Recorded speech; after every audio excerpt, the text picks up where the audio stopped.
With 138 billion euros of assets and 1,300 branches, Monte dei Paschi is one of the largest banks in Italy. It is also the oldest bank in the world that is still operating today, having been founded more than 500 years ago in 1472. It has stood the test of time, having survived the Napoleonic Wars, 2 World Wars, the Great Depression, and many other trying times during its half-millennium of continuous operation. In the 2000s, the bank expanded rapidly by acquiring other Italian banks. Their stock price was surging, and they soon became one of the most successful and well-respected banks, not just in Italy, but in all of Europe. But as it turned out, the bank's rapid growth was built on top of a house of cards. After peaking in 2007, its share price has declined by 99.9986%. That means that if you invested 175,000 euros in its stock in 2007, you would have 2.46 euros today. Its former president had been convicted of orchestrating a massive fraud. The Italian government has been forced to bail out the bank multiple times, costing taxpayers more than 14 billion euros. Despite numerous government bailouts, Monte dei Paschi continues to struggle. It has chronic problems with non-performing loans and has consistently struggled to maintain adequate capital reserves as required by the European Central Bank. And no matter how many bailouts the government gives it, the bank's share price continues to decline. The Monte dei Paschi situation has raised wider questions about so-called zombie banks in Europe. The idea is, banks like Monte dei Paschi are structurally unprofitable, and only survive because the government does not allow them to fail. This puts an undue strain on taxpayers and soaks up capital that could otherwise be used for more productive endeavors. In this video, we'll look at the rise and fall of the world's oldest bank, and what this can tell us about the European banking industry. The downfall of the world's oldest bank serves as a cautionary tale for the importance of continuous innovation in the financial industry, which is why today's video sponsor, HubSpot, offers free resources to help you stay ahead in your career or business endeavors. For example, if you want to start an e-commerce business, their e-commerce plan template helps you to organize what products you want to sell, which platforms you will use, as well as many other aspects necessary for making a successful e-commerce store. If you want to start a new career in tech, they have JavaScript and Python guides, which you can use to get started even if you have no prior coding experience. And even if you're not looking for a new career, their free productivity guide can help you be more efficient at whatever you do.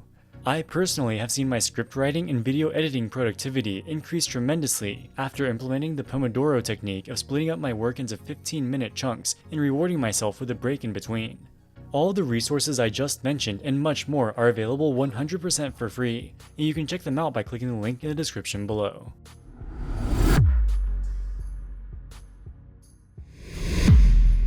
Monte dei Paschi was founded in 1472 as a non-profit organization with close connections to the Catholic Church. They lent out money to people in need at low interest rates with no intention of making a profit. Eventually, it transitioned into a for-profit institution, pursuing regular banking activities. Over the centuries, they gradually grew by opening up new branches, ultimately becoming one of the largest banks in Italy. Even after Monte dei Paschi became a for-profit entity, 51% of its shares were allocated to a charitable foundation. This foundation existed with the sole purpose of providing charity in Siena, the city where the bank was founded. The bank became incredibly popular among the local population because they provided hundreds of millions of euros to upgrade the city's infrastructure, fund cultural events, and even sponsor the city's soccer team. Throughout the 2000s, Monte dei Paschi did quite well. They aggressively expanded by opening up new branches and acquiring smaller Italian banks. Booming real estate prices kept the default rates on their mortgages very low. This allowed the bank to make more than 1 billion euros in annual net income every year from 2004 through 2007. In 2006, Monte dei Paschi hired a former lawyer named Giuseppe Musari as their new president. Musari had plans to turbocharge the company's growth even further.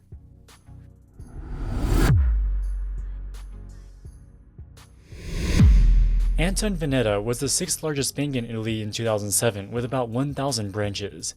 That made it about half the size of Monte dei Paschi, which had 2,000 branches. In 2005, Antonveneta was acquired by the Spanish bank Santander for 6.6 billion euros.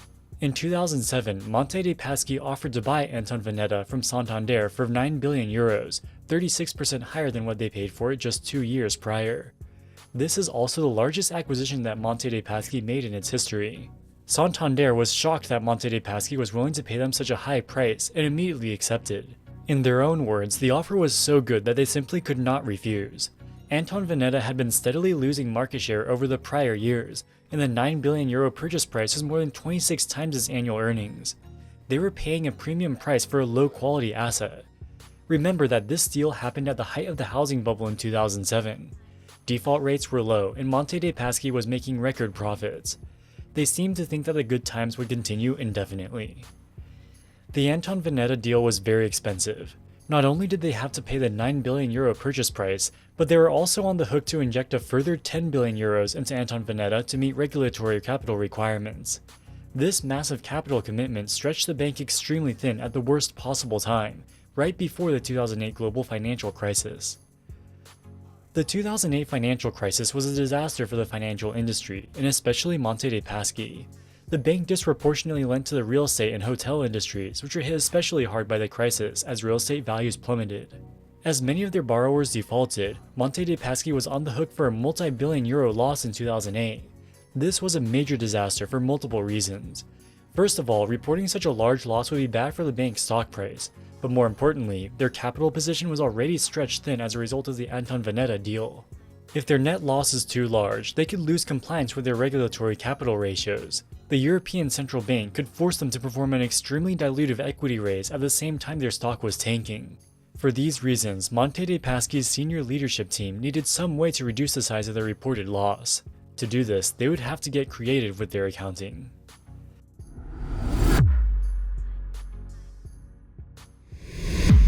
In 2002, Monte dei Paschi owned a minority stake in another Italian bank called Intesa Sanpaolo. As a regulated bank, Monte dei Paschi is required to have a certain percentage of its deposits in safe assets, such as cash or government bonds. Because banks practice fractional reserve lending, they need to have an adequate amount of cash to cover customer withdrawals. As Monte dei Paschi opened up more branches and took on more deposits, they needed more cash to meet their regulatory capital requirements. One way to get more cash was to sell their stake in Intesa Sanpaolo, but they thought that Intesa Sanpaolo stock was undervalued and still wanted to participate in the upside if it increased in value. So they set up a deal with the German bank Deutsche Bank to sell their Intesa shares without actually selling their Intesa shares. Here's how it worked. They created a shell company called Santorini Investment Limited. Deutsche Bank put €329 million into Santorini. Santorini used that money to buy the Intesa shares from Monte dei Paschi. Monte dei Paschi would pay Deutsche Bank a 4.8% per year interest rate. In return, Monte dei Paschi would receive all the dividends paid from the Intesa shares that were held in the Santorini shell company. The deal was signed in 2002 and had an expiration date 6 years later in 2008. At the expiration date, Santorini would liquidate its shares and pay Deutsche Bank back the €329 million that they originally put in.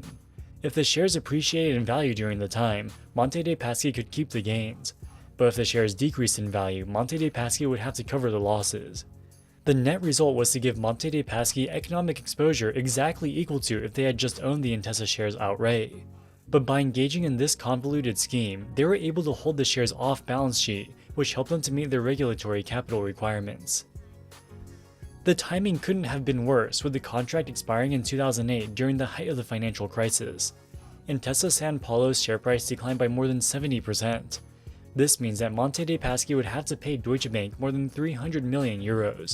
Monte dei Paschi went to Deutsche Bank and asked if there was any way they could help them out. They really didn't want to recognize the €362 million loss in 2008. So they entered into a new arrangement whereby the €362 million that Monte dei Paschi owed to Deutsche Bank would not be paid upfront.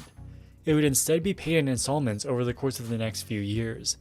They entered into a complicated derivatives contract to make these payments without reporting it on their income statements.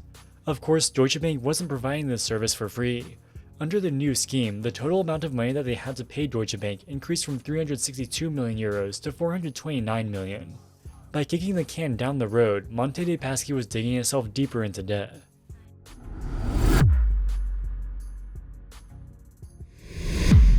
While the Santorini transaction let them hide the $300 million of losses, Monte dei Paschi was not out of the woods yet, not even close. Almost all the banks in the US and Europe faced losses during the 2008 financial crisis, but the pain was not distributed evenly. The epicenter of the crisis was the residential mortgage market. Banks with greater exposure to subprime mortgages suffered larger losses than banks with less exposure. Unfortunately for Monte dei Paschi, their exposure to US subprime mortgages was far greater than what their shareholders and regulators believed it to be. In 2005, a German bank called Dresdner created a shell company called Alexandria. Monte dei Paschi bought 400 million euros worth of bonds issued by Alexandria. Alexandria used the 400 million euros to invest in a special purpose vehicle called Skylark. Skylark in turn bought a bunch of mortgage-backed securities and credit default swaps from the US. In addition to lending the money to Alexandria, Monte dei Paschi entered into complicated derivatives contracts with Alexandria. These contracts effectively gave them 100% economic exposure to the US mortgage-backed securities and credit default swaps owned by Skylark. It would have been a lot simpler for Monte dei Paschi to just buy the US mortgage-backed securities themselves, but just like with the Santorini transaction, they engaged in this convoluted scheme to keep the exposure off of their balance sheet. This allowed them to deceive their regulators and shareholders about how much risk they were taking on. In 2008, default rates on US mortgages skyrocketed. The mortgage-backed securities owned by Skylark decreased in value by 55%.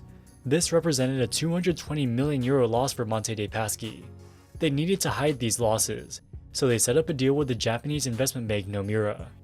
The deal with Nomura was very similar to the deal they did with Deutsche Bank. Monte dei Paschi and Nomura entered into a convoluted derivatives transaction, with the net result being that Nomura gives Monte dei Paschi 220 million euros to cover their loss. But Monte dei Paschi would effectively have to pay this back to Nomura over the following years with interest. Similar to the Santorini transaction, Monte dei Paschi was able to kick the can down the road by digging itself deeper into debt. Monte dei Paschi never reported this transaction to their auditors or regulators.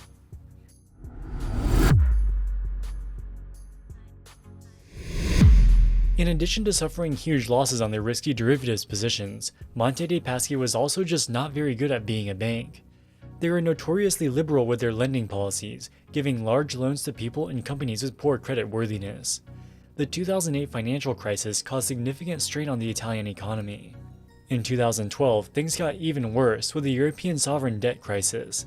The deteriorating economic situation, along with the low quality of Monte dei Paschi's loan book, caused the percentage of non-performing loans to skyrocket, surpassing 10% of total loans by 2012 and peaking at almost 35% in 2016.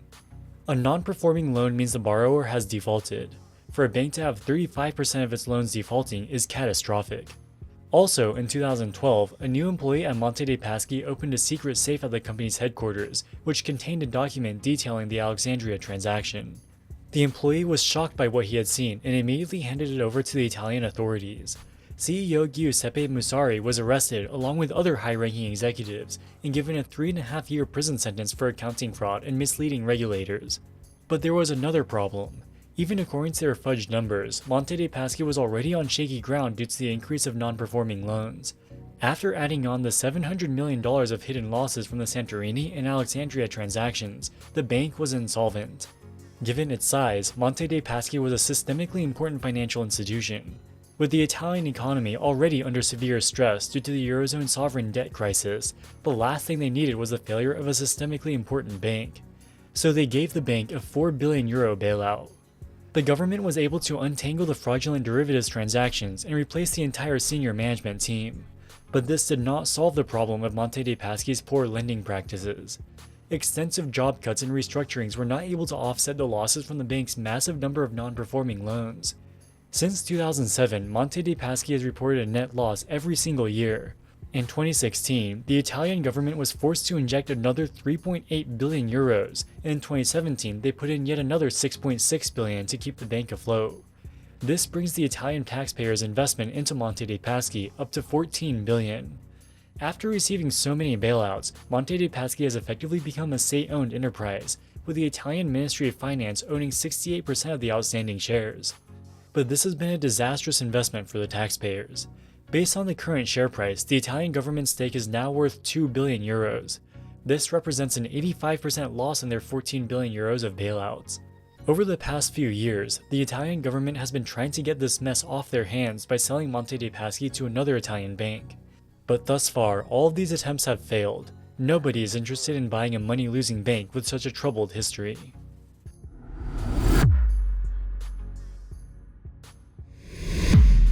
The Monte dei Paschi debacle has raised criticisms of so-called zombie banks in the Eurozone. A zombie bank is a bank that is not viable as an ongoing business and is only kept afloat by continuous government support. Monte dei Paschi is likely structurally unprofitable. The government bailed them out to avoid financial contagion that would have resulted from its collapse. But the bailouts are not free. The government has already burned through 12 billion euros keeping the bank on life support. Had they let Monte dei Paschi collapse, they could have spent this money on infrastructure, education, or other investments. At some point, the bailouts become an infinite money sink, with no prospect of the bank ever becoming self-sufficient. The Italian Ministry of Finance seems to have finally come to this realization. Having been unable to find any buyers, they are gradually winding down the troubled bank. It may take many years for this liquidation to play out, but at this point, there doesn't seem to be any other options. This concludes the story of Monte dei Paschi. Through a combination of overly aggressive growth, risky derivatives positions, accounting fraud, and general incompetence, the world's oldest bank has been condemned to a slow death. Alright guys, that wraps it up for this video. What do you think about Monte dei Paschi? Let us know in the comments section below. As always, thank you so much for watching, and we'll see you in the next one. Wall Street Millennial, signing out.